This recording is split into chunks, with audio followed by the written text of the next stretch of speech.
तो कैसे हैं आप सभी। आशा करता हूँ आप लोग अच्छे होंगे और आपकी तैयारी को और बेहतरीन बनाने के लिए आज की वीडियो में मैं लेके आया हूँ क्लास 10th की जो विज्ञान है उसका मॉडल पेपर विज्ञान का जो पेपर आने वाला बिल्कुल इसी प्रकार से आपको देखने को मिलेगा। ये सारे question very very very important and viral question हैं जो कि एग्जाम में पूछे गए हैं और हर साल बोर्ड एग्जाम में आते हैं। तो चलिए वीडियो को बिना किसी देरी के स्टार्ट करते हैं। वीडियो पे लाइक ज़रूर कर देना अगर इसकी PDF चाहते हो तो, और एक कॉमेंट अच्छा सा। पहला क्वेश्चन, ये ऐसे क्वेश्चन है जो हर साल एग्जाम में आते हैं। हमसे क्या बोल रहे हैं कि अवतल दर्पण के सम्मुख, देखो इस टाइप के प्रश्नों को हल करने के लिए आपको चैप्टर का बेसिक नॉलेज होना जरूरी है। मैंने सभी चैप्टर के NCERT वीडियोस बना रखे हैं वन शॉट, इसके लिंक्स में डाल दूंगा डिस्क्रिप्शन में, जाके देख सकते हैं। कह रहे अवतल दर्पण के सम्मुख, अगर अवतल दर्पण के सामने ध्रुव और फोकस के बीच स्थित वस्तु का प्रतिबिंब कैसे बनता है। अगर वस्तु जो ध्रुव और फोकस के बीच में हो तो वस्तु का आकार प्रकार कैसा होगा ये बताना है। तो जब भी ऐसी स्थिति होती है तो प्रतिबिंब आपका सीधा बनेगा, आभासी बनेगा और बड़ा बनेगा। ठीक है, चैप्टर नंबर जो 9 है, नई NCERT बुक का था मैंने करा रखा है। अब उस वीडियो को देखिए, मैंने मज़ेदार तरीके से सिखा रखा है एनिमेशन की मदद से। ऐसा एक प्रश्न आपके बोर्ड एग्जाम में पक्का आएगा ही आएगा ऑब्जेक्टिव में। ठीक है, आगे बढ़ते हैं। दूरदृष्टि दोष, जिसे हम दीर्घ दृष्टि दोष के निवारण में कौन सा लेंस हम प्रयुक्त करते हैं। दूर दृष्टि दोष के निवारण के लिए हम प्रयुक्त करते हैं उत्तल लेंस, और निकट दृष्टि दोष के लिए हम क्या लगाते हैं, अवतल लेंस। ठीक है, आगे बढ़ते हैं नेक्स्ट क्वेश्चन में। कह रहे हैं एक लेंस 0.2 मीटर रखी वस्तु के आभासी प्रतिबिंब, यहाँ क्या लिखा हुआ है, आभासी प्रतिबिंब का आवर्धन 0.5 है, तो लेंस कैसा होगा। लेंस कैसा होगा, तो देखो यहाँ पर जो एक लेंस 0.2 मीटर रखी वस्तु के आभासी प्रतिबिंब बोल रहा है, तो यहाँ आभासी प्रतिबिंब बोल रहा है, तो यानी कि 0.2 मीटर फोकस दूरी का उत्तल लेंस होगा। यहाँ पर मिस्टेक है, क्या होगा, उत्तल लेंस होगा। जब भी आभासी बोलेगा तो आपको क्या लिखना है, उत्तल लेंस। 0.2 मीटर बोला है तो 0.2 मीटर फोकस दूरी का क्या होगा, ये उत्तल लेंस होगा। ठीक है, ये आपका उत्तर आ जाएगा। आगे बढ़ते हैं। कह रहे हैं जब श्वेत प्रकाश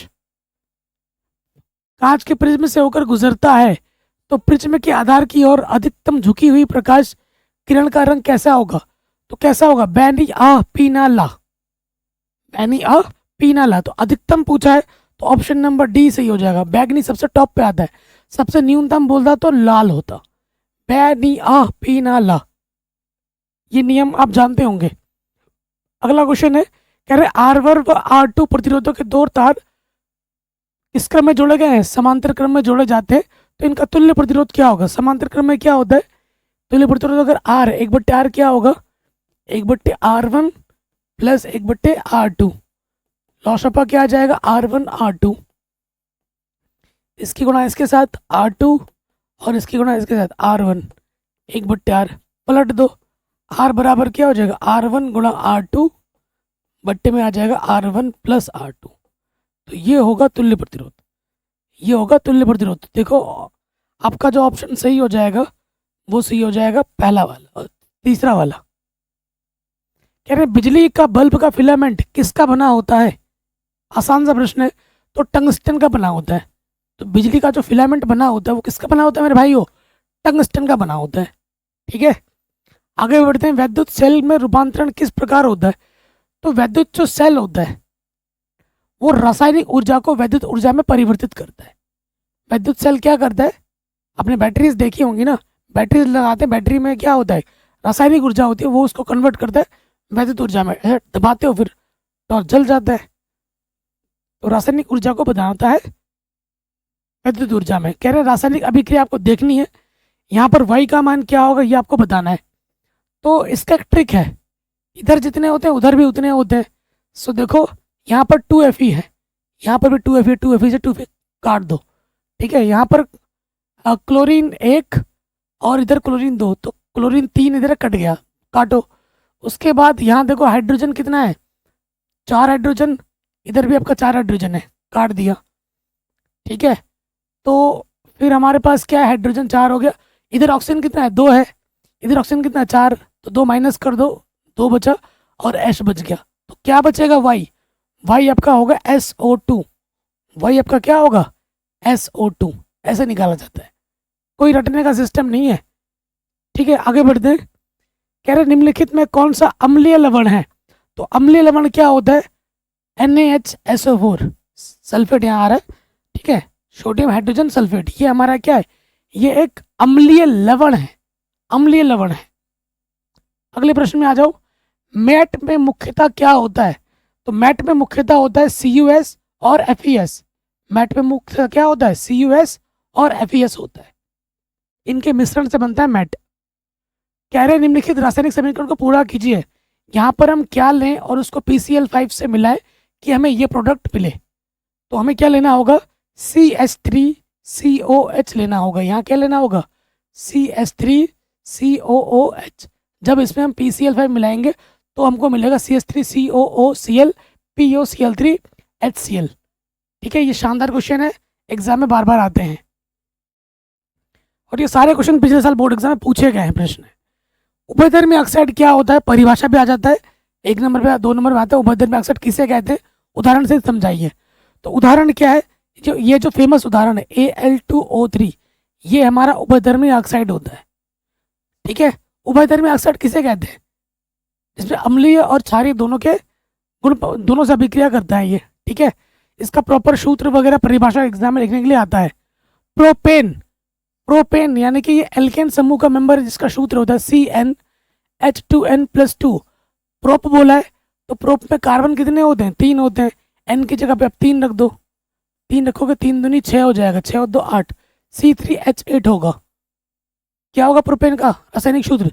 C3H8। n की जगह पे आपको क्या रखना है? C रख देना, 3 रख देना है। हाइड्रा में प्रजनन कैसे होता है? जो हाइड्रा होती है ना, ऐसी हाइड्रा में प्रजनन कैसे होता है?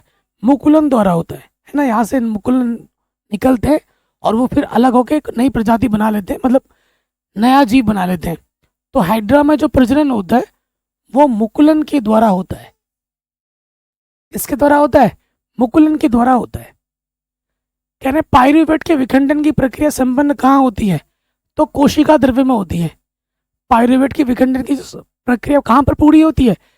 कोशिका द्रव्य में पूरी होती है। हर एक चैप्टर को मैंने डिटेल में पढ़ा रखा है, आप मेरे वीडियोस देखिए, सारे छोटे से बड़े क्वेश्चन आपको मिलेंगे मेरे वीडियोस में, और वहीं से ही क्वेश्चन बनता है। नेक्स्ट क्वेश्चन में आ जाते हैं। मनुष्य में वृक्क किस तंत्र से संबंधित है? तो मनुष्य में जो वृक्क संबंधित होता है, वृक्क बोले तो किडनी, किडनी हमारा क्या करता है? उत्सर्जन। किडनी से हमारा क्या निकलता है? ब्लड को साफ करता है और जो मूत्र का निर्माण करता है ना। मूत्र से हमारे जो शरीर के वर्ज्य पदार्थ हैं वो बाहर निकलते हैं, टॉक्सिक बाहर निकलते हैं। नेक्स्ट क्वेश्चन है, मेंडल ने प्रारंभिक शिक्षा प्राप्त की थी मंदिर में, स्कूल में, गुरुकुल में या फिर गिरजाघर में? तो ये क्वेश्चन थोड़ा आउट ऑफ बॉक्स क्वेश्चन है, ये नहीं देना चाहिए था बट दे दिया बोर्ड एग्जाम वालों ने। तो गिरजाघर में, क्योंकि मेंडल क्या थे? ईसाई थे, है ना। मादा जनन तंत्र के किस भाग से लूप स्थापित किया जाता है? तो अंडवाहिनी में। कहाँ पर? अंडवाहिनी में लूप स्थापित किया जाता है। अगला प्रश्न है, निम्न में से कौन सा अंग पौधों में नर जननांग का प्रतिनिधित्व करता है? नर जनन का भाग किसे कहा जाता है? पुंकेसर को नर जनन कहा जाता है।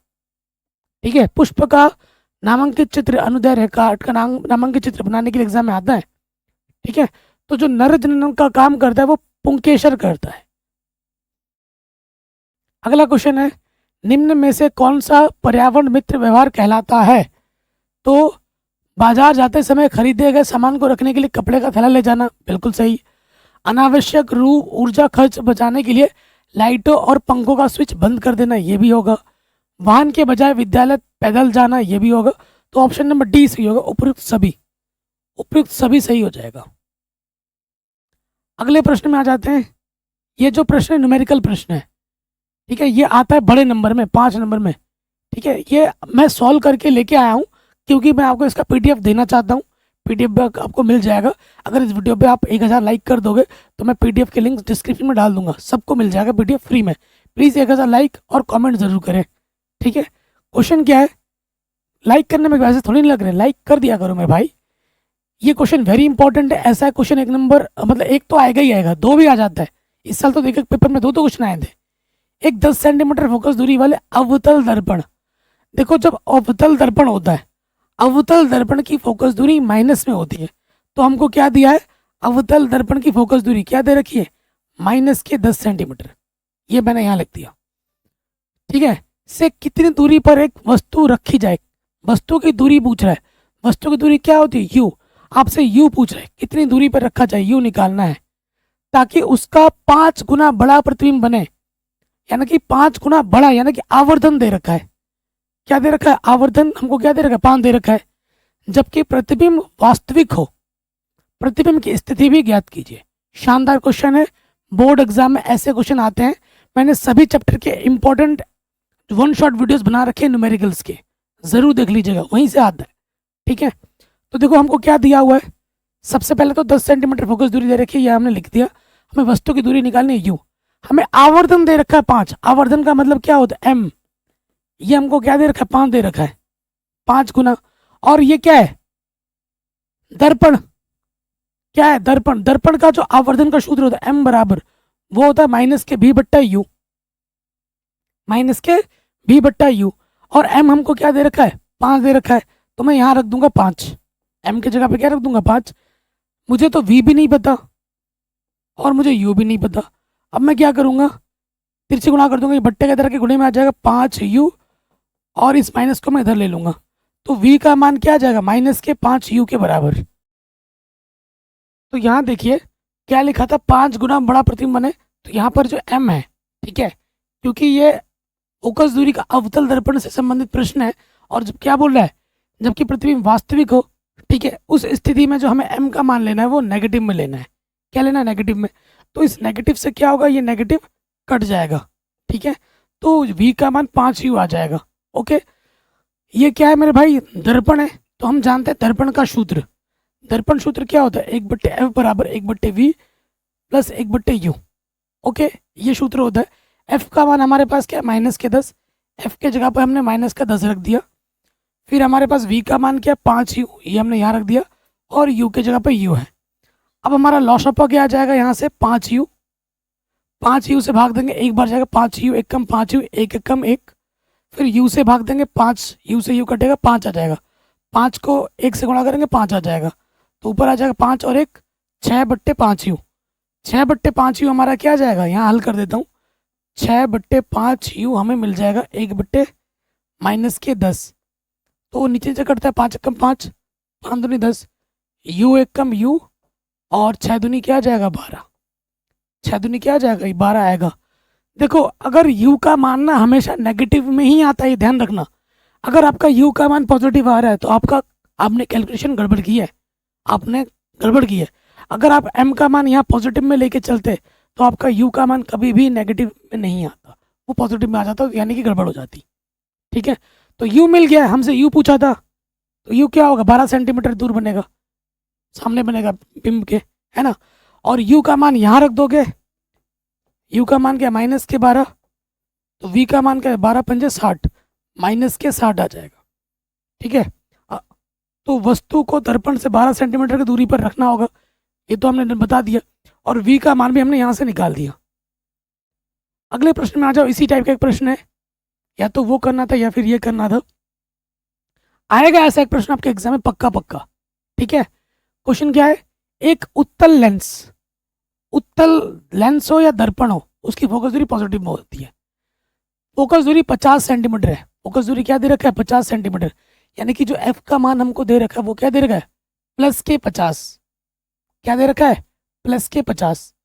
ठीक है, उस वस्तु के प्रतिबिंब की स्थिति बताइए जो लेंस से 25 सेंटीमीटर की दूरी पर है, वस्तु जो है लेंस से कितनी सेंटीमीटर दूरी पर है, 25, यानी कि वस्तु की दूरी को हम किससे दर्शाते हैं, u से, u हमको दे रखा है 25, u का मान हमेशा नेगेटिव में लिया जाता है, तो u हमारे पास क्या है, माइनस के 25। ठीक हो गया, बाकी सब चीज़ें आपसे पूछ रहा है, आवर्धन भी पूछ रहा है, तो क्योंकि ये क्या बोल रहा है, ये लेंस बोल रहा है, तो हम लिखेंगे लेंस का सूत्र, वहाँ पर जो प्लस की जगह पे ना माइनस में आ जाता है, दर्पण में क्या था, प्लस होता है, और बस इस पर लेंस बोलते प्लस की जगह क्या आ जाता है, माइनस आ जाता है, ये फर्क है, 1/v माइनस 1/u हो जाता है। अब हमें क्या करना है, मान रखना है, u का मान कितना है, माइनस के 25, और हमें V निकालना है, F का मान क्या 50, ठीक है। तो ये नेगेटिव नेगेटिव क्या हो जाएगा, पॉजिटिव हो जाएगा। तो मैं अगर इसके आगे हल करके दिखाऊं, 1/V प्लस 1/25 और इधर है 1/50, 1/V 1/50, ये प्लस का इधर के क्या हो जाएगा माइनस का, चिन्ह बदल जाता है बराबर के उस तरफ जाने पर, लॉसअप आ जाएगा 50, 50 एकम 50, 1 एकम 1, 25 दूनी 50, 2 एकम 2, तो ये आ जाएगा 1 में से 2 घटाओगे माइनस का 1, तिरछे गुणा कर देंगे V एकम V और 50 एकम 50 माइनस का, तो V का मान क्या होगा माइनस के 50 सेंटीमीटर। V का मान क्या होगा माइनस के 50 सेंटीमीटर, ठीक है। तो अब हमें क्या निकालना है, इसमें आवर्धन निकालना है ना, तो आवर्धन m बराबर, क्योंकि ये लेंस है ना, तो लेंस के लिए आवर्धन का सूत्र क्या होता है V/U, ठीक है। आवर्धन पूछा आपसे, आवर्धन भी ज्ञात कीजिए। तो V का मान कितना आया था हमारे पास माइनस के 50 और U का मान क्या है माइनस के 25, नेगेटिव से नेगेटिव कटा, 25 दूनी 50, ठीक है। तो आवर्धन कितना आ जाएगा 2 आ जाएगा, ये आंसर आप लिख दोगे, ठीक है। आगे बढ़ते हैं, कह रहे हैं 2 ओम 3 ओम तथा 5 ओम के प्रतिरोधों को श्रेणी क्रम में जोड़ा गया है। श्रेणी क्रम में जोड़ते हैं तो ये हमारा प्रतिरोध है R1 मान लेते हैं, ये R2 है, ये R3 है। श्रेणी क्रम में जोड़ा गया है यदि संयोजन के दोनों सिरों पर 30 वोल्ट का विभवांतर लगा है, 30 वोल्ट यानी कि विभवांतर V दे रखा है, तो प्रत्येक प्रतिरोध के सिरों के बीच विभवांतर की गणना कीजिए, प्रत्येक 2 के लिए 3 के लिए, ठीक है, और 5 के लिए ये निकालना है। इनको श्रेणी क्रम में जोड़ा गया है, ठीक है। ये हमारा 2 है, ये हमारा 3 ओम है और ये हमारा 5 ओम है।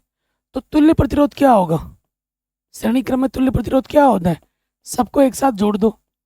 R बराबर सूत्र क्या होता है R1 plus R2 plus R3 होता है, तो इन सबको जोड़ दोगे 2 3 5, तो ये हो जाएगा 10 ओम। तो जो तुल्य प्रतिरोध होगा वो हमारा 10 ओम होगा। हमें विभवांतर क्या दे रखा है 30 दे रखा है, 30 वोल्ट का विभवांतर लगा है।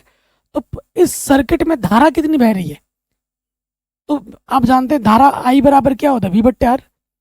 V का मान 30 है और R का मान 10 है, 10 3 30, तो विद्युत धारा का मात्रक क्या होता है एम्पियर, ऐसा ही मात्रक, मात्रक जरूर लिखना है। तो इस सर्किट में कितना धारा बह रहा है, परिपथ में कितनी धारा बह रही है वो हमने बता दिया, कितनी बह रही है 3 बह रही है। अब आप बाकी चीजें आराम से निकल जाएंगी। हमसे क्या बोल रहा है, इस पर कितना विभवांतर लग रहा है, इस पर कितना विभवांतर लग रहा है, इस पर कितना विभवांतर वो लग रहा है निकालो। तो हम लिखेंगे 2 ओम प्रतिरोध के सिरों के बीच विभवांतर, ठीक है। तो V बराबर क्या होता है, V बराबर होता है IR। तो I हमारे पास क्या है 3 और R हमारे पास क्या है 2, 2 के लिए पूछ रहा है ना, तो 2 गुणा 3 आंसर आ जाएगा 6। फिर किसके लिए निकालना, 3 के लिए, 3 के लिए हमारा I तो फिक्स है ना, I परिपथ में जो धारा बह रही है वो तो 3 ही है, तो 3 के लिए 3 3 9 हो जाएगा। 5 के लिए क्या हो जाएगा, 5 को 3 से गुणा कर दो 15 हो जाएगा। प्रत्येक सिरों पे जो विभवांतर लग रहा है वो हमने बता दिया, प्रत्येक प्रतिरोध के सिरे पे जो विभवांतर लग रहा है निकाल दिया हमने आराम से, ठीक है, आराम से क्वेश्चन बन गया। अगले प्रश्न में आ जाओ, घरेलू वैद्युत परिपथ में प्रयुक्त निम्नलिखित तारों की कार्य प्रणाली एवं आवरण के रंग लिखिए, ठीक है। जीवंत विद्युतमय तार जहां पर करंट बहता है, विद्युतमय तार लाल विद्युत रोधी आवरण का होता है, लाल रंग का होगा, जिसमें उच्च विभव 220 वोल्ट की धारा लाई जाती है, बहती है उसमें, ये लिखोगे आप। उसके बाद आपका आता है भूसंपर्क तार, भूसंपर्क तार जिस पर प्राय हरा विद्युत रोधी आवरण होता है, किस कलर का होता है, हरा का होता है। निकट भूमि के भीतर बहुत गहराई पर स्थित धातु के प्लेट से संयोजित होता है, जिसका प्रतिरोध बहुत कम होता है, इसका रंग हरा होता है, ठीक है, और इस पर प्रतिरोध बहुत कम होता है। उदासीन तार क्या होता है, उदासीन तार सामान्यतः काले रंग के विद्युत रोधी पदार्थ में ढका होता है और यह तार को वापस पावर हाउस तक ले जाता है, यह इसका कार्य है, ठीक है। ये क्वेश्चन वेरी इंपॉर्टेंट है और आसान है, एक बार पढ़ते ही याद हो जाएगा। अगला क्वेश्चन है, फिलिपिंग के बाएं हाथ का नियम दाएं अंगुष्ठ के नियम को स्पष्ट कीजिए, यह किन भौतिक राशियों की दिशा को ज्ञात करने में प्रयुक्त होती है, ठीक है। फिलिपिंग के बाएं हाथ का नियम क्या कहता है, हाथ की जो 3 उंगली होती है, अंगूठा, तर्जनी और मध्यमा, तीनों को इस तरीके से फैलाया कि तीनों एक दूसरे के लंबवत हों। तो क्या होता है, यह नियम विद्युत मोटर में प्रयुक्त होता है। इसके अनुसार यदि आप अपने बाएं हाथ के को इस प्रकार रखें कि अंगूठा, तर्जनी और मध्यमा आपस में 90 डिग्री का कोण बनाए, तो ये जो अंगूठा होता है बल की दिशा बताता है, ये जो तर्जनी होती है ये वाली, ये बताएगी चुंबकीय क्षेत्र की दिशा, और जो मध्यमा ये बीच वाला उंगली ये बताता है विद्युत धारा की दिशा। ठीक है, ये चित्र बना के भी दिखा सकते हो, ऐसे ऐसे चित्र बना के दिखा सकते हो। इसको अंगूठा बोल दो, इसको तर्जनी और इसको मध्यमा बोल दो। तो अंगूठा दिखाता है बल की दिशा, तर्जनी दिखाती है चुंबकीय क्षेत्र, और ये जो मध्यमा बीच वाला उंगली है ये दिखाता है आपको विद्युत धारा की दिशा। ठीक है, अगला है दाहिने अंगुष्ठ का नियम। क्या है दाहिने अंगुष्ठ का नियम? ऐसे करके रखते हैं ना। यह नियम धारावाही चालक के चारों ओर उत्पन्न चुंबकीय क्षेत्र की दिशा ज्ञात करने के लिए प्रयुक्त होता है। ऐसे पकड़ के रखते हैं ना। इसके अनुसार यदि आप अपने दाएं हाथ के अंगूठा धारा की दिशा में रखें तो आपकी उंगलियां, ये जो उंगलियां ऐसे रखोगे ना, ऐसे करके रखते हैं, आपकी जो उंगलियां होती है ये चुंबकीय क्षेत्र की दिशा को बताती है। यह है आपका दाहिने अंगुष्ठ का नियम। इन दोनों नियमों का उपयोग विद्युत धारा, चुंबकीय क्षेत्र और बल की दिशा को निर्धारित करने के लिए किया जाता है। क्या उपयोग है इसका? विद्युत धारा, चुंबकीय क्षेत्र और बल की दिशा को ज्ञात करने के लिए, निर्धारित करने के लिए किया जाता है, जो विद्युत मोटर और जनरेटर के कार्यों को महत्वपूर्ण भाग में प्रयोग किए जाते हैं। अगला क्वेश्चन है, निम्नलिखित में अभिक्रियाओं के लिए संतुलित रासायनिक समीकरण लिखिए। हर साल आता है संतुलित रासायनिक समीकरण, चैप्टर नंबर 1 में मैंने डिटेल में समझा रखा है। संतुलित रासायनिक समीकरण के अलग वीडियो बना रखी है 1 घंटे की। बहुत सारे क्वेश्चन लिए जो बोर्ड एग्जाम में जितने भी क्वेश्चन पढ़ाए गए हैं आप तक आए रखे हैं, सारा मैंने करा दिया उस एक ही वीडियो में। डिस्क्रिप्शन में लिंक मिल जाएगी। लेड नाइट्रेट को गर्म करना, ये लेड नाइट्रेट है KNO3, इसको हम गर्म करेंगे तो क्या बनेगा? KNO2 + O2। ये आपका संतुलित रासायनिक समीकरण है। जो देखो पोटेशियम इधर 2 है, उधर भी पोटेशियम 2 है, जो चीज़ इधर जितनी होगी वो उधर भी उतनी ही होनी चाहिए, उसे हम क्या कहते हैं? संतुलित रासायनिक समीकरण कहते हैं। कह रहे हैं एथेनोइक अम्ल की सोडियम कार्बोनेट से अभिक्रिया, ये एथेनोइक अम्ल है, CH3COH, कार्बन यहाँ पर 2 है तो एथ लग गया, ओइक अम्ल OH है। फिर क्या है? अम्ल सोडियम कार्बोनेट Na2CO3 के साथ अभिक्रिया कराओगे तो क्या बनेगा? 2CH3CONA + CO2 + H2। ये हमारा क्या है? संतुलित रासायनिक समीकरण है। जिंक सिल्वर नाइट्रेट से अभिक्रिया करेगा, ये जिंक है, ये सिल्वर नाइट्रेट है AgNO3, तो क्या बनेगा? Zinc nitrite + Ag। Sodium sulphate Na2SO4, barium chloride BaCl2, BaSO4 NaCl। ये रिएक्शन बहुत इंपॉर्टेंट है क्योंकि ये अवक्षेपण का भी हो गया उदाहरण, क्योंकि BaSO4 एक सफेद अवक्षेप होता है। अवक्षेपण अभिक्रिया के लिए भी उदाहरण दे सकते हो, द्विविस्थापन के लिए भी दे सकते हो। तो यहाँ से Ba और SO4 अलग हो गया और Na और Cl मिलकर ये हो गया, तो द्विविस्थापन के लिए भी ये उदाहरण दे सकते हो। वेरी इंपॉर्टेंट रिएक्शन है ये वाला। यार निम्नलिखित पर संचित टिप्पणी लिखी है, हर साल एग्जाम में आता है, हर साल। समजातीय श्रेणी क्या होती है? कार्बनिक यौगिकों की ऐसी श्रेणी जिनका संरचनात्मक सूत्र एक ही जैसा होता है और क्रमागत 2 पदों के बीच में CH2 का अंतर होता है, उसे हम समजातीय श्रेणी कहते हैं। उनके सभी तत्वों का जो गुण होता है वो एक समान होता है, तो ये चीज़ हमने यहाँ लिखी है। कार्बनिक यौगिकों की एक ऐसी श्रेणी जिसमें सदस्यों के रासायनिक गुण समान हो, जिनमें एक सामान्य आणविक सूत्र हो, उसे प्रकट किया जा सके, उन्हें हम समजातीय श्रेणी कहते हैं। इसके 2 क्रमागत सदस्यों के बीच में CH2 ग्रुप का अंतर होता है, जैसे एल्केन। समजातीय श्रेणी का सामान्य सूत्र CnH2n+2 है। इन श्रेणी के जो सदस्य हैं CH4, C2H6, C3H8, इनमें क्या आएगा? CH2 का अंतर आएगा। जैसे इस 2 कार्बन में से 1 कार्बन घटाओगे 1 कार्बन बचा, 6 में से 4 घटाओगे 2 H बचा, तो क्रमागत 2 में जब अंतर जो होता है वो CH2 का होता है। तो ये गुण होता है समजातीय श्रेणी में। सजातीय श्रेणी भी कह देते हैं इसको शॉर्ट में। वेरी इंपॉर्टेंट है, हर साल एग्जाम में आता है। कार्बन की सर्वतोमुखी प्रकृति क्या होती है? तो 2 गुण हैं, संयोजकता है उसकी। कार्बन का जो परमाणु क्रमांक होता है वो 6 होता है, पहले कक्ष में 2 होते हैं, बाहरी कक्ष में 4, और बाहरी कक्ष में, दूसरी कक्ष में अधिकतम कितने इलेक्ट्रॉन आ सकते हैं? 8। तो 4 हैं, तो उसको 4 इलेक्ट्रॉन, देखो या तो वो एक की सर्जरी करता है, या 2 या 3 4 की नहीं होती है। तो ये 4 जो बॉन्ड होती है फ्री हो जाते हैं। ये सबसे आबंध बनाने के लिए फ्री रहते हैं और आबंध बनाना चाहते हैं कि भाई मेरे से बना लो, मेरे से बना लो। ठीक है। सबसे बड़ा गुण है इसका संयोजकता। कार्बन के परमाणु आपस में मिलकर लंबी श्रृंखलाएं बना सकते हैं जो सीधी, साखित, चक्रीय हो सकती है। चतु संयोजकता। कार्बन के 4 संयोजक इलेक्ट्रॉन होते हैं, दिख रहा है आपको, जो इसे विभिन्न तत्वों के साथ संयोजन बनाने की क्षमता देते हैं, जिससे विविध यौगिक का निर्माण होता है। अनेक प्रकार के बंध, मल्टीपल बॉन्ड्स बना सकते हैं ये, single bond, double bond, triple bond ये बना सकते हैं। ठीक है। कार्बन एकल, दोहरे, तीहरे बंध बना सकता है, जिससे इसकी यौगिकों की संख्या और प्रकार में वृद्धि हो जाती है। तो ये इसके 3 महत्वपूर्ण गुण हैं कार्बन की सर्वोत्तम की प्रकृति। विविधता भी होती है। कार्बन विभिन्न प्रकार के यौगिक बना सकता है, जैसे कि hydrocarbon, alcohol, aldehyde, ketone, acid, ester. ठीक है, ये सारे बना सकते हैं, और इन सब का हमारे औद्योगिक क्षेत्र में बहुत ज़्यादा महत्व है। ठीक है। समावयवता। कार्बन समावयवता दर्शाता है, जैसे हीरा और ग्रेफाइट, जो इसके विभिन्न भौतिक और रासायनिक गुणों को दर्शाते हैं। समावयवता किसे कहते हैं? जिसके अणुसूत्र तो समान हो, लेकिन उनकी संरचना भिन्न भिन्न हो। ठीक है, संरचना भिन्न भिन्न होती है। अगर आपको मैं बताऊं, जो हीरा है और जो ग्रेफाइट है, उनकी संरचनात्मक सूत्र एक जैसे है, लेकिन एक इतना सस्ता है और एक इतना महंगा है। पेंसिल जिससे आप लिखते हो, उसके अंदर क्या रहता है? ग्रेफाइट रहता है, काले रंग का। कितना सस्ता है, 1 रुपये का एक पेंसिल आ जाता है, 2 रुपये का एक पेंसिल आ जाता है। तुम 2 रुपये का, 1 रुपये का हीरा खरीद सकते हो, छूने भी नहीं मिलेगा, छूने भी नहीं मिलेगा 1-2 रुपये में, देखे है ना। तो ये फर्क होता है। तो इसी गुण को हम समावयवता कहते हैं। इन गुणधर्मों के कारण कार्बन जीवन के लिए अत्यंत महत्वपूर्ण है और कार्बनिक रसायन विज्ञान का आधार बनाता है। ठीक है, ये आप लिख दोगे। कह रहे निम्नलिखित यौगिक के IUPAC नाम बताइए।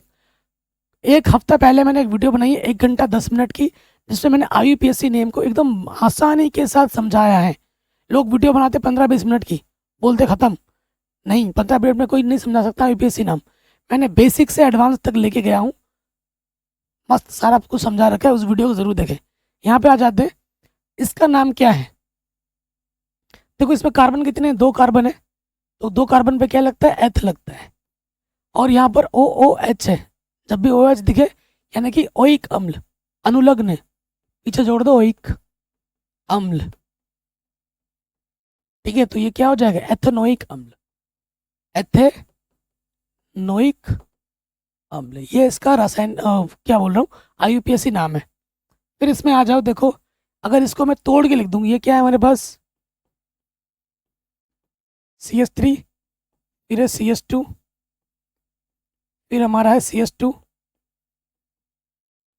और फिर क्या है हमारे पास? Cl। तो यहाँ पर इस तरफ से नंबरिंग पहले होगी, क्योंकि इधर से नज़दीक पड़ रहा है कार्बन। यहाँ पर क्रियात्मक समूह जुड़ा है ना, 1 2 3। कितने कार्बन है? 1 2 3। 3 कार्बन होने पे क्या लगता है? प्रोप। सारे सिंगल बॉन्ड है, नाम के बाद में एन जुड़ता है। ठीक है, नाम के बाद में एन जुड़ता है। और Cl क्या है? पूर्व लग्न है, क्लोरो। क्लोरो, क्लोरो किस नंबर पर है? 1 नंबर पे। तो ये क्या हो जाएगा? 1 क्लोरोप्रोपेन। क्या हो जाएगा? 1 क्लोरोप्रोपेन। फिर देखिए ये क्या है? 2 कार्बन है, 2 कार्बन पे क्या लगता है? एथ। ट्रिपल बॉन्ड है, नाम के बाद में क्या लगता है? आइन। डबल बॉन्ड होता तो नाम के बाद में क्या लगता है? इन। तो एथ प्लस आइन क्या हो गया? एथाइन।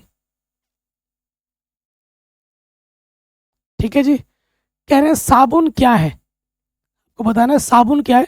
साबुन बनाने की रासायनिक अभिक्रिया लिखिए, साबुन की 2 विशेषताएं भी लिखिए, ये आपको बतानी है। तो साबुन एक ऐसा रसायन होता है जिसे तेलों या वसाओं से रासायनिक प्रक्रियाओं के द्वारा बनाया जाता है। ठीक है, यह मुख्य रूप से सफाई के लिए उपयोग किया जाता है। साबुन पानी में घुलकर उसकी सतह पर मौजूद गंदगी, तेल, धूल को हटाने में मदद करता है। यह ग्रीस और अन्य धूल कणों को मिलाकर आसानी से धोने योग्य बना देता है। ठीक है, चैप्टर नंबर 4 का क्वेश्चन है, बहुत शानदार। साबुन बनाने की रासायनिक अभिक्रिया क्या होती है? तो हमें क्या लेना होता है? सबसे पहले वसा लेना होता है। उसमें मिलाते हैं हम NaOH, फिर बनता है साबुन और फिर अलग बन जाता है ग्लिसरीन। उदाहरण के लिए हमने क्या ले लिया, ये ले लिया C17H35COH, इससे मिलाया मैंने NaOH, ये बन गया हमारा साबुन। साबुन का सूत्र C17H35COONA, और ये पानी हमारा अलग हो गया। ठीक है, ये यहाँ पर ये जो सूत्र मैंने लिखा है ये क्या है, सोडियम स्टेरेट है, जो कि एक क्या है, साबुन है। साबुन का रासायनिक नाम क्या होता है, सोडियम स्टेरेट, जिसका सूत्र होता है C17H35COONA, सोडियम स्टेरेट। साबुन की विशेषता क्या है, सतह तनाव को कम करना। साबुन पानी के सतह तनाव को कम करता है, जिससे पानी गंदगी, तेल और धूल को बेहतर ढंग से घोल और हटा सकती है। ये इसका पहला काम है। दूसरा है पानी में घुलनशीलता, पानी में वो घुल जाता है।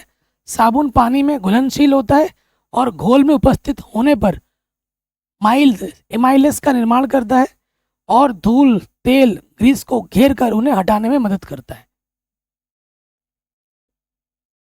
अगला क्वेश्चन है ऊष्माक्षेपी एवं ऊष्माशोषी अभिक्रिया क्या होती है। हर साल आपके बोर्ड एग्जाम में आता है। ऊष्माक्षेपी, ऊष्मा निकलना, ऊष्माशोषी, ऊष्मा ग्रहण करना। तो वह रासायनिक अभिक्रिया जिसमें ऊर्जा उत्सर्जित होती है या निकलती है, इस प्रकार की अभिक्रियाओं में उत्पाद के बनने के दौरान ऊष्मा बाहर निकलती है। ठीक है, उसे हम ऊष्माक्षेपी अभिक्रिया कहते हैं। उदाहरण के तौर पर C+O2, क्या बना, CO2 और प्लस ऊष्मा निकली, प्लस का मतलब निकल रही है। इसका उल्टा वह रासायनिक अभिक्रिया जिसमें ऊर्जा को अवशोषित किया जाता है, इस प्रकार की अभिक्रिया बाहरी स्रोत से ऊर्जा लेती है, बाहर से ऊष्मा लेगी। ठीक है, जैसे ये हो गया CaCO3 ऊष्मा ले रही है, तो इधर प्लस में ऊष्मा लगा है, फिर क्या बन रहा है, CaO और Ca2। यहाँ कैल्शियम कार्बोनेट के विघटन के लिए ऊष्मा की जरूरत पड़ी है, आवश्यकता हुई है। उधर प्लस में ऊष्मा नहीं है, इधर है प्लस में ऊष्मा। जब इधर प्लस में ऊष्मा हो तो सोचना ऊष्मा शोषी अभिक्रिया है, या फिर इस ऊष्मा को हम यहाँ पे भी दिखा सकते हैं माइनस करके, माइनस ऊष्मा। प्लस का तरह के क्या हो गया, माइनस। अगर किसी पे माइनस करके लिखा हुआ है ऊष्मा, तो समझ जाओ कि ये ऊष्मा शोषी है। कह रहे पीएच मान क्या है, इसका हाइड्रोजन आयन सांद्रण से क्या संबंध है। पीएच मान क्या होता है, ठीक है, शानदार क्वेश्चन है। पीएच किसी विलयन की अम्लीय या क्षारीय को मापने का पैमाना है। पीएच स्केल आपने देखा होगा, 7 पे उदासीन होता है, 7 से कम होने पर अम्लीय होता है, 7 से ज्यादा होने पर क्षारीय होता है। ठीक है, इसका मान 0 से 14 के बीच होता है। पीएच 7 का मतलब है कि विलयन तटस्थ है, यानी कि उदासीन है। पीएच का मान 7 से अगर कम हो, इसका मतलब विलयन अम्लीय है। पीएच का मान अगर 7 से ज्यादा है तो विलयन क्षारीय है। ये लिख दोगे, हो सके तो यहाँ पे चित्र भी बना देना। हाइड्रोजन आयन सांद्रण से संबंध क्या है, ये है जो पीएच होता है -log H पॉजिटिव होता है। ठीक है, डायरेक्ट ये सूत्र लिख दोगे, ये हिंदी लिखो ना लिखो फर्क नहीं पड़ता, ये सूत्र जरूरी है। इसके बाद आप डायरेक्ट ये सूत्र लिख सकते हो। H पॉजिटिव हमारा हाइड्रोजन आयन का सांद्रण है। इस पर बेस्ड क्वेश्चन भी आते हैं, मैंने करा रखे। खनिज तथा अयस्क में क्या अंतर है। देखो, खनिज क्या होता है, अयस्क क्या होता है और गैंग क्या होता है। ये क्वेश्चन हर साल एग्जाम में आता है 2 या 3 नंबर में। तो खनिज, जिसे हम अंग्रेजी में मिनरल्स कहते हैं, क्या होता है। खनिज प्राकृतिक रूप से पाई जाने वाली ऐसी अकार्बनिक ठोस पदार्थ है जिनमें एक या एक से अधिक तत्व होते हैं। खनिज में तत्वों का निश्चित रासायनिक संगठन और भौतिक गुण होता है। खनिजों से धातु प्राप्त की जा सकती है, परंतु सभी खनिजों से धातु नहीं निकाली जा सकती। खनिजों से हम धातु प्राप्त कर सकते हैं, लेकिन सभी खनिजों से धातु निकलेगी ये जरूरी नहीं है। ठीक है, उदाहरण क्वार्ट्ज, कैल्साइट, ये खनिज के उदाहरण है। अयस्क क्या होता है। अयस्क वे खनिज या चट्टानें होती हैं जिनसे लाभप्रद रूप से धातु निकाली जा सकती है। समझ रहे हो, वो खनिज जिनसे हम धातु आसानी से निकाल सकते हैं उन्हें हम अयस्क कहते हैं। अयस्क में धातु का अंश उच्च मात्रा में होता है, उसे सरलता से शुद्ध किया जा सकता है। उदाहरण आपका हो गया हेमेटाइट, बॉक्साइट, ये हमारे अयस्क के उदाहरण हैं। अंतर क्या है, सभी खनिजों से धातु प्राप्त नहीं किया जा सकता, जबकि अयस्क से धातु प्राप्त की जा सकती है। यानी कि ये इसका मेन अंतर है। अगला क्वेश्चन है, भोजन के पाचन में लार की क्या भूमिका है? हमारे मुंह में जो लार होता है उसकी क्या भूमिका है आपको बतानी है। तो मानव में मुख में 3 जोड़ी लार ग्रंथियां होती हैं। इनमें उत्पन्न होने वाला रस लार कहलाता है। इस रस में पाया जाने वाला एंजाइम टॉयलिन कहलाता है। हमारे मुंह में जो एंजाइम पाया जाता है लार में, उसे हम कहते हैं टॉयलिन।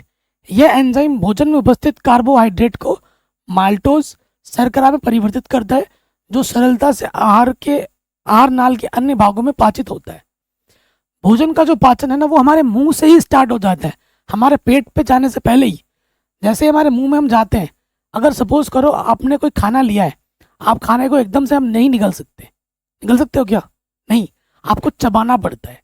हमारे मुंह में जो नल्लार होती है वो खाने को लुगदी बनाती है, मुलायम बनाती है, फिर हमें निगलने में भी आसानी होती है। और उसमें जो टॉयलिन होता है वो क्या काम करता है? इस लार में पाया जाने वाला एंजाइम टॉयलिन कहलाता है।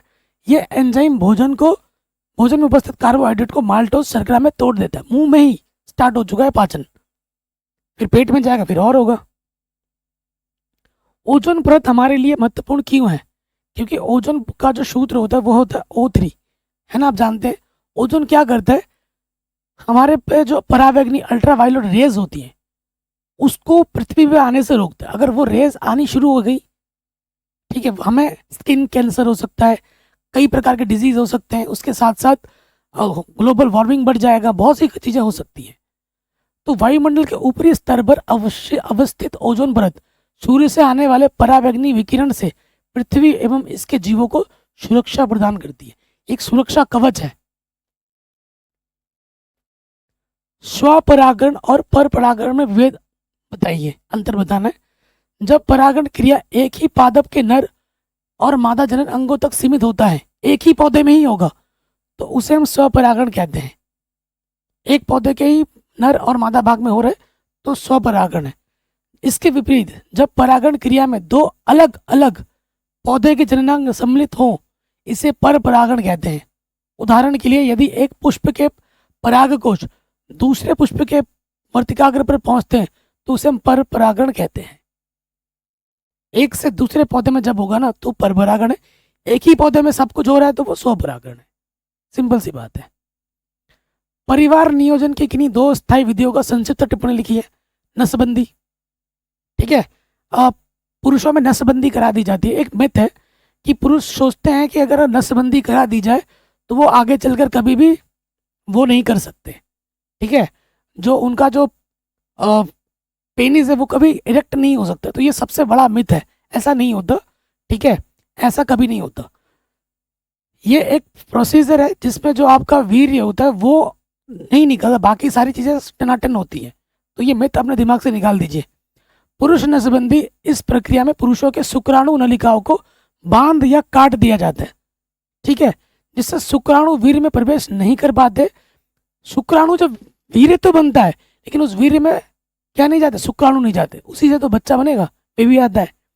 कई पुरुष ऐसे होते हैं इस दुनिया में जिनका स्पर्म निकल रहा है, वीर्य निकल रहा है, लेकिन उस वीर्य में शुक्राणु नहीं है, वो बच्चा पैदा नहीं कर सकते, ठीक है। और ऐसे कई केसेस देखे हमने अपने जीवन में लाइव कि वो पुरुष महिलाओं को दोषी मानते हैं कि भाई तुम बच्चा नहीं दे पा रही हो। तो इसके लिए महिला जिम्मेदार नहीं है, पुरुष भी जिम्मेदार होते हैं, ठीक है। बट पुरुष क्या करते हैं? खुद को दिखाते हैं, भाई मैं स्ट्रांग हूँ, मैं बलवान हूँ। पुरुष प्रधान समाज ऐसा कहा जाता है, लेकिन ऐसा नहीं होना चाहिए, ठीक है।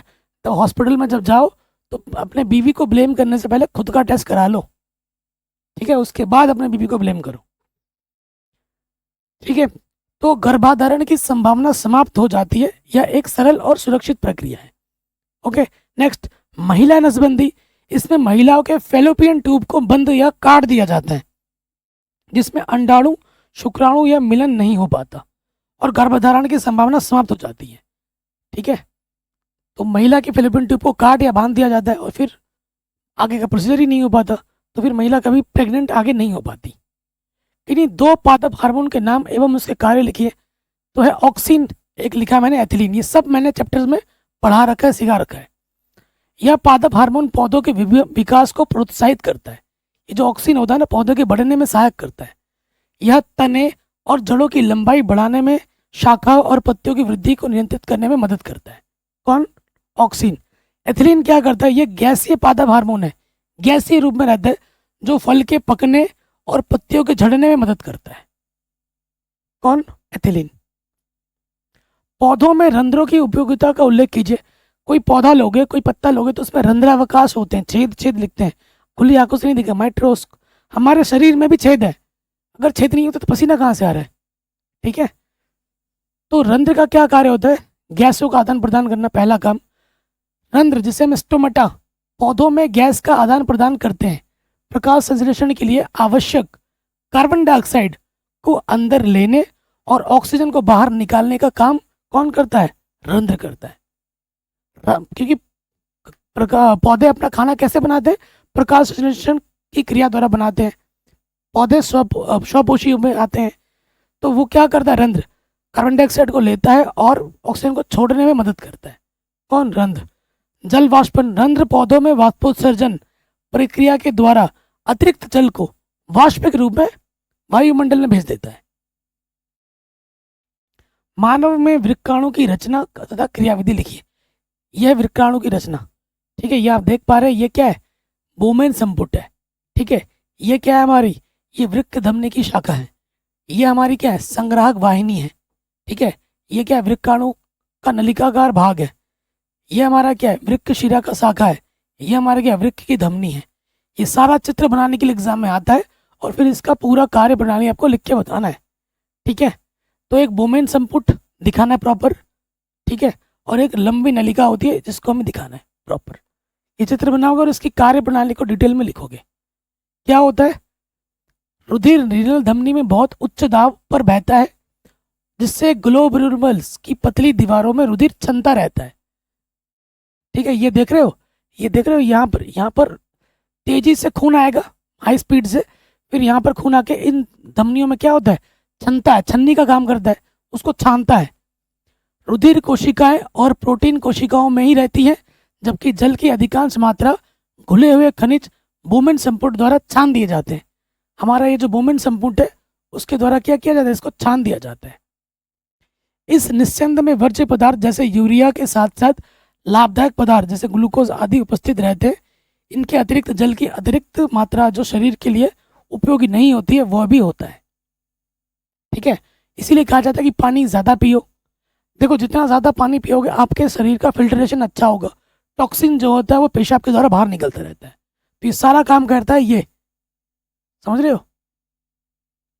तो ये सारी चीज़ आपको धैर्य से पढ़ के आराम से लिख देना है। या फिर लक्षणों की वंशागति के नियम में मेंडल के प्रयोगों के महत्व की व्याख्या कीजिए। ठीक है, तो ग्रेगर जॉन मेंडल के प्रयोगों ने आनुवंशिकी के क्षेत्र में एक नए युग की शुरुआत की।